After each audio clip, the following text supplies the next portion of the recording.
딸이 떠준 하얀색 목도리를 하고 회사에 출근한 아빠. 하지만 회사에 아빠의 자리는 없습니다. 지난 12월 24일 크리스마스 이브. 11년 만에 출근을 앞둔 아빠에게 갑작스런 복직 연기 통보가 날아왔기 때문입니다. 추운 겨울에 벼락 맞은 그런 기분이에요. 꾹 참고 하루하루 버텨왔는데 이렇게 한다는 것은 11년 전 전체 임직원의 36%를 정리해고하기로 한 회사가 있었습니다. 해고에 반대하는 노동자들은 공장 문을 걸어 잠그고 옥새 파업에 들어갔습니다.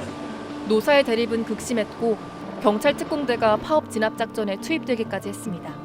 이른바 쌍용차 사태였습니다. 77일간의 파업이 끝난 뒤 남은 조합원은 무급휴직이나 명예퇴직을 택해야 했고 끝까지 선택하지 않은 사람들은 결국 해고됐습니다. 그리고 30명이 목숨을 잃었습니다.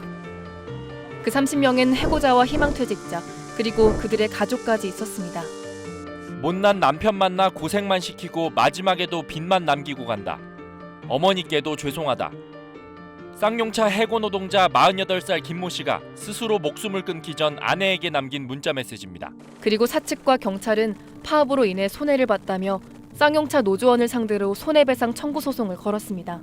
이들이 갚아야 할 배상액은 이자까지 더해져 현재 100억 원을 넘긴 상황.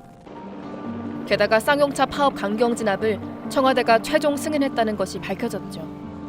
양승태 사법부가 제시한 박근혜 정부 국정운영협조 사례에 쌍용차 정리해고 사건이 포함된 사실이 드러나면서 재판 거래 의혹이 불거지기도 했습니다.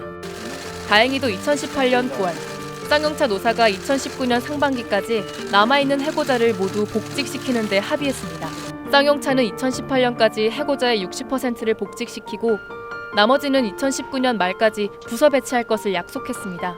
하지만 2019년이 얼마 남지 않은 크리스마스 이브. 쌍용차는 마지막 남은 46명에게 부서 배치 대신 급여 70%를 지급하는 유급휴직을 일방적으로 통보했습니다.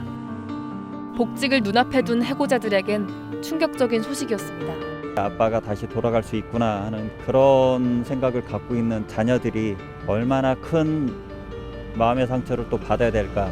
회사가 내세운 이유는 경영 상황이 좋지 않아서 2009년 정리해고할 때와 같았습니다. 아빠들은 부서 배치도 받지 못했지만 유급휴가 대신 출근을 택했습니다. 복직을 기원하면서 아버지가 다시 가족의 품으로 돌아오고 회사로 정상적으로 출근하는 마음으로 목도리를 땄을 거라고 생각합니다. 마냥 기쁠 수 없었던 11년 만의 복직. 오늘도 그들은 자리도 없는 회사에 출근합니다.